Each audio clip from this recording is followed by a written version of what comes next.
Bienvenidos a Economía en Breve del 12 de junio del 2022. Comienzo agradeciendo de corazón a mis suscriptores y a los espectadores en general por el favor de su atención. El primer tema a comentar es el de los resultados de las elecciones para gobernador de la semana pasada que podemos ver aquí, recordando que aún falta terminar con todo el proceso legal, el proceso completo. Los resultados fueron acordes con lo que anticipaban las encuestas, con la alianza opositora PAN-PRI-PRD llevándose Aguascalientes y Durango, mientras que la coalición oficialista que encabezaba Morena se llevaron Hidalgo, Oaxaca, Quintana Roo y Tamaulipas.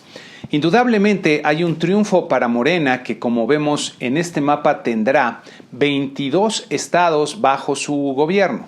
Pensando en las implicaciones de estos resultados hay que hacer, diría yo, las siguientes observaciones, sobre todo con miras hacia el 2024.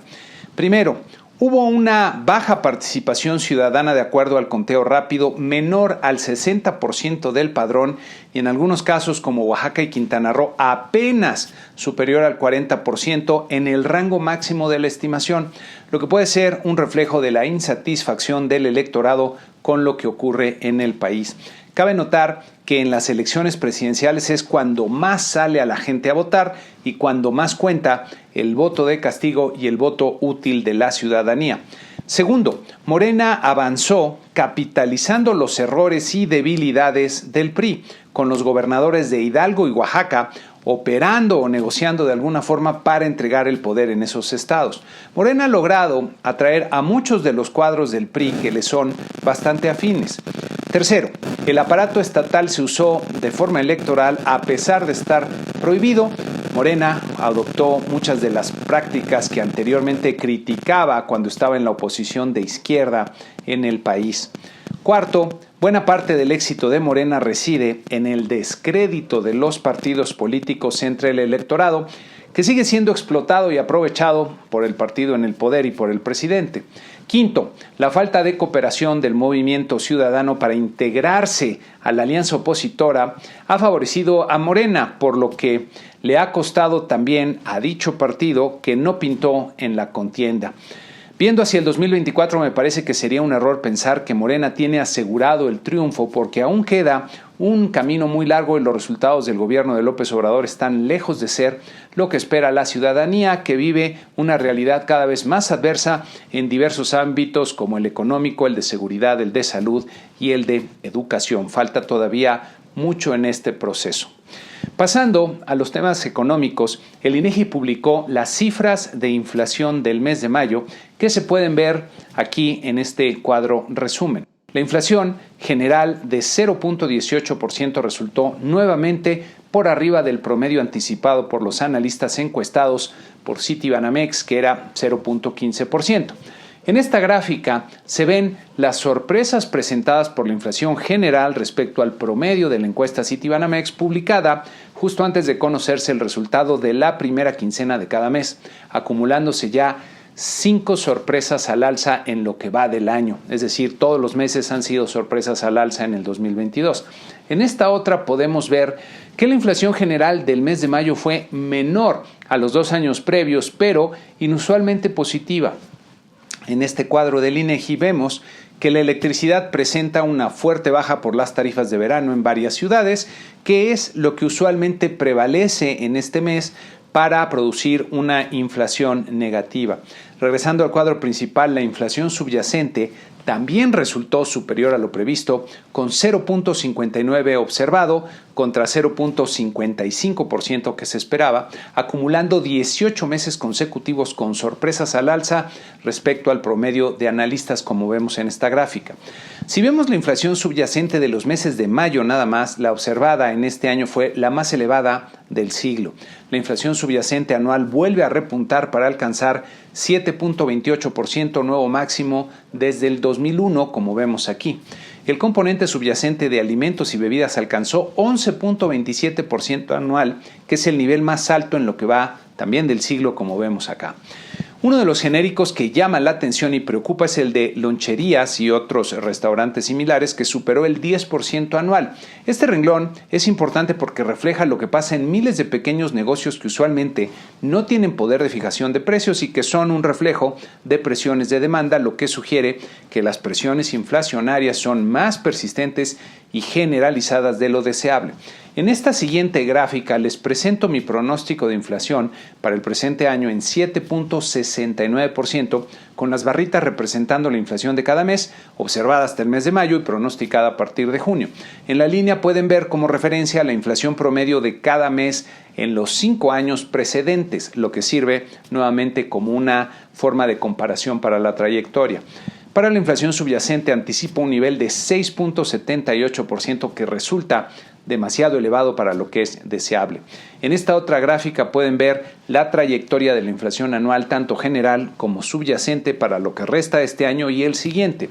En mi trayectoria el pico estaría alcanzándose en el mes de agosto, manteniéndose después por arriba del 7% todo el año. Para el 2023 habría una desaceleración bastante rápida en los primeros meses que luego se alentaría en la segunda parte del año, terminando todavía en niveles elevados de 5.16% la general y 4.75% la subyacente. Uno de los elementos que puede generar presión adicional sobre los precios de los alimentos es la sequía que comienza a sentirse en buena parte del país, como revela esta nota del Economista. Vale la pena ver cómo se han venido ajustando los pronósticos de inflación en la encuesta de Citibanamex. En esta primera gráfica pueden ver cómo comenzaron el año con los pronósticos que se tenían en el mes de enero, con los analistas bastante agrupados entre el 4 y el 4.5%, la gran mayoría. Ya para abril se había observado un fuerte aumento en la dispersión, con desplazamientos a la derecha y hacia arriba para este año y para el que sigue.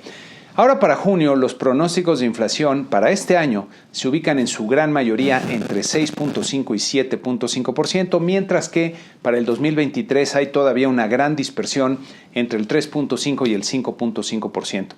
Con este difícil panorama inflacionario, la mayoría de los analistas del mercado anticipa ya un aumento de 75 puntos base para la próxima decisión de política monetaria de Banco de México, aunque todavía hay varios que esperan un aumento de solo 50 puntos y por ahí alguno que espera un aumento de 25.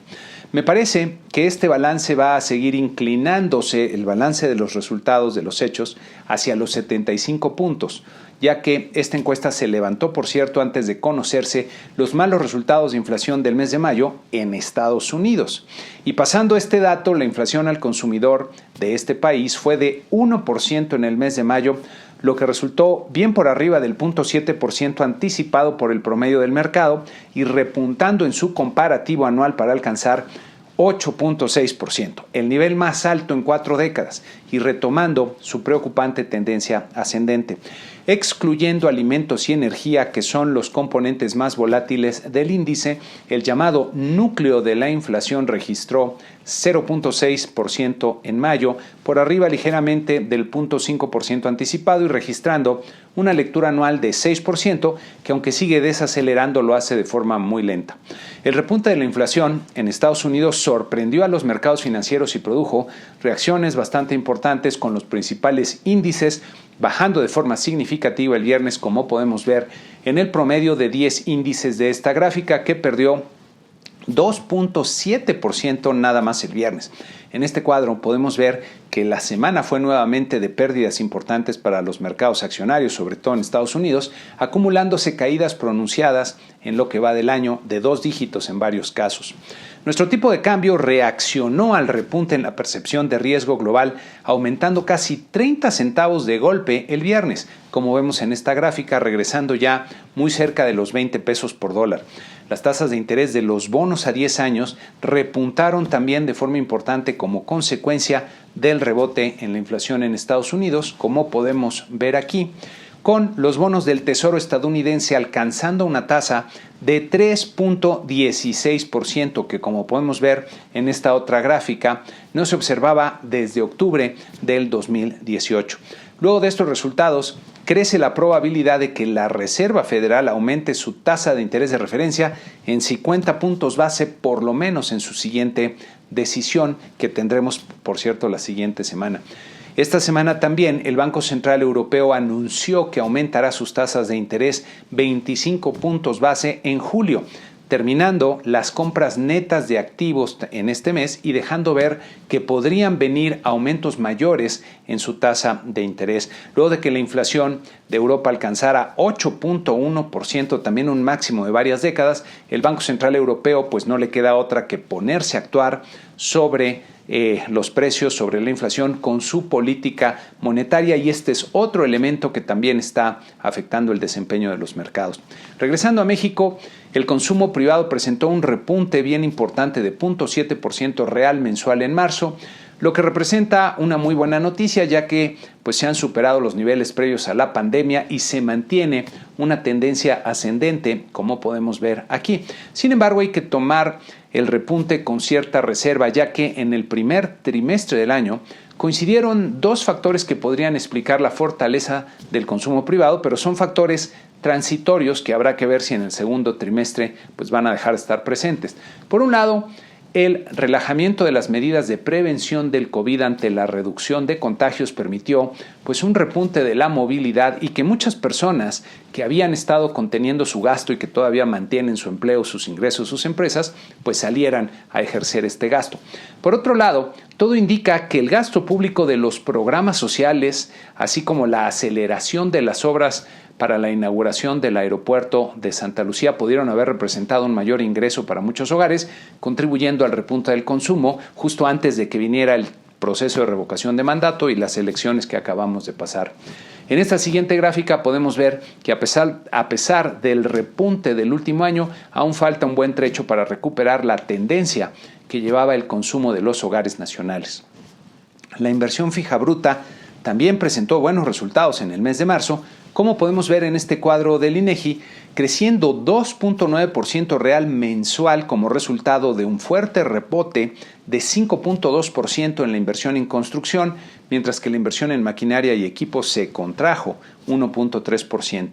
Con este repunte, la inversión total mantiene su tendencia de recuperación, aunque como vemos en esta gráfica, sigue muy lejos de los niveles alcanzados a la entrada de la presente administración y de hecho en un nivel como el que mostraba por allá en el 2014. En esta otra gráfica podemos ver que la inversión en construcción ha mostrado vaivenes muy pronunciados en el último año sin lograr consolidar una tendencia ascendente y manteniéndose, diría yo, básicamente estancada.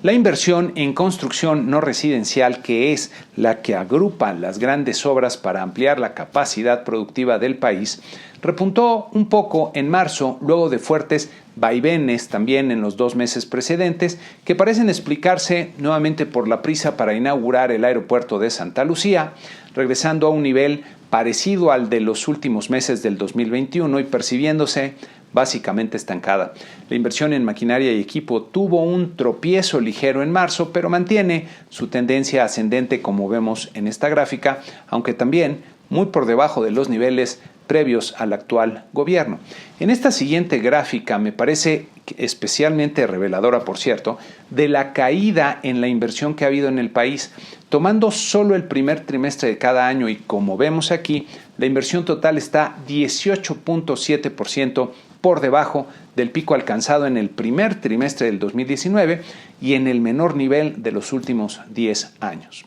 También en la semana tuvimos las cifras del número de asegurados en el Instituto Mexicano del Seguro Social, con una pérdida de 2.9 miles de puestos de trabajo en el mes de mayo, siguiendo una creación bastante pequeña de 5.5 miles de empleos en abril. Luego de un primer trimestre muy sólido en crecimiento de asegurados en el IMSS, las cifras de abril y mayo resultan decepcionantes y preocupantes, ya que pueden ser reflejo de un menor ritmo de la actividad económica y en ese sentido son malas noticias. Habrá que ver cómo siguen evolucionando. Para la semana que inicia tendremos muy poca información relevante en México, destacando básicamente las cifras de ventas de mayo de nuestros amigos de la Asociación Nacional de Tiendas de Autoservicio y Departamentales, la ANTAD. en Estados Unidos hay varios indicadores que serán bien relevantes, sobre todo en el entorno actual, como la inflación al productor, ventas minoristas y producción industrial, todos del mes de mayo. Pero el evento estelar, sin lugar a dudas, de la semana será la decisión de política monetaria de la Reserva Federal, que en esta ocasión será acompañada de la publicación de los pronósticos que hace el Fed con su famosa gráfica de los puntitos que ve la percepción que tiene cada miembro para la tasa de interés, y que luego del inesperado repunte en la inflación al consumidor ha generado gran atención para los mercados financieros, ya que todos esperan ver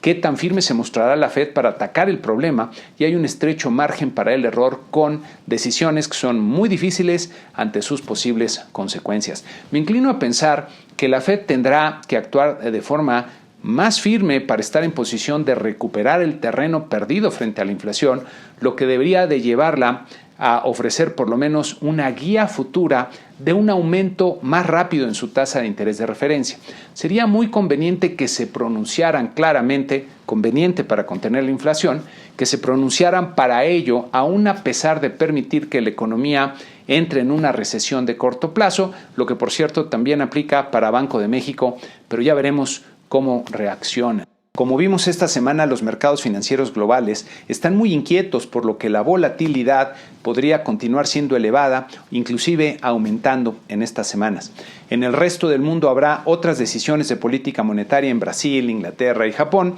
así que los mercados tendrán mucha información nueva en el entorno monetario para digerir y ajustarse en consecuencia. Para la sección Da Vinci les traigo un reto clásico, diría un reto amistoso, para hacer luego una reflexión que espero encuentren valiosa, ya que puede aplicarse para nuestra vida cotidiana. El reto es unir estos 9 puntitos con 4 líneas rectas en un solo trazo sin levantar el lápiz. Si quieren tomar el reto, los invito a poner pausa en el programa para conseguir un papel y lápiz e intentar encontrar la solución. Y cuando la hayan encontrado o no la vean y quieran seguir, le quitan la pausa y continúan. Bueno, aquí les va la solución.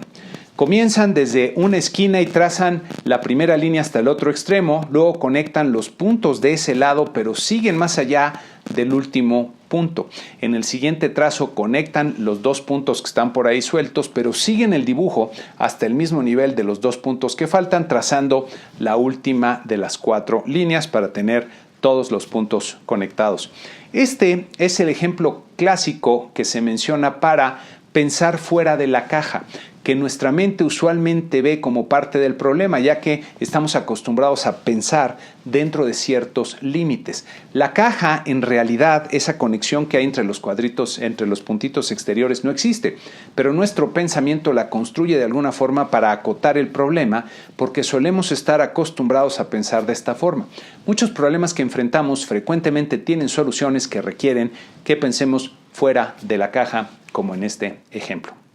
Y con esto concluimos este programa número 268 ya de Economía en Breve. A todos mis suscriptores les reitero mi agradecimiento, y a los que todavía no lo son, los invito a suscribirse, ya que si buscan verán que no hay otra forma más breve y dinámica para estar bien informados del acontecer económico y también político de lo que ocurre en México. Muchas gracias y que tengan una excelente semana.